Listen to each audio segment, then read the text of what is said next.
नड़िया गछरे चढ़ीथिबा बेले विद्युत तार लागी जड़े युवक मृत्यु। सूचना अनुसार बोलगड़ नेलिया पोखरी निकटरे थिबा नड़िया गछरु नड़िया तोलुथिबा समय निकटरे जाइथिबा 33 केवी विद्युत तार संस्पर्श में आसी मृत्युवरण करिसेंति। निकटस्थ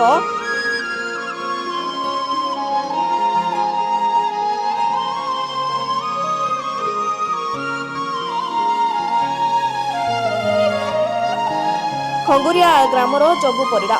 तेबे खबर पाइबा परे खंगुरिया ग्रामवासी बोलगड़ अग्निशम विभाग को खबर देते। अग्निशम विभाग नड़िया गछरे लटकी रही मृत शरीर को उद्धार करथिबा समय असावधानता हेतु शवटी तलक खसी पड़ता, जहाँफल स्थानीय लोकों मध्य उत्तेजना सृष्टि होता।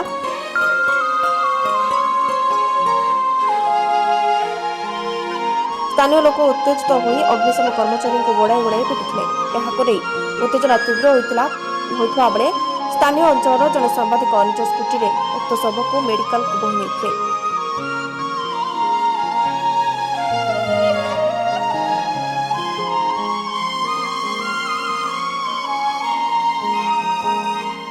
अन्यपटे यह घटना को केन्द्र कर मृत व्यक्ति परिवार सहित स्थानीय लोक खोर्धा बलांगीर 57 नंबर जातीय राजपथ को अवरोध करते। प्रशासनिक अवहेला और क्षतिपूरण दाबी में उत्तेजना सृष्टि होता, फल जातीय राजपथ में गाड़ी चलाचल ठप होछि।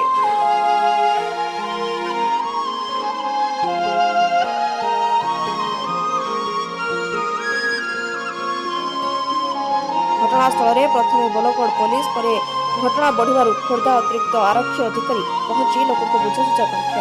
प्रशासन पक्षर सहायता प्रतिश्रुति पर रास्ता अवरोध होता।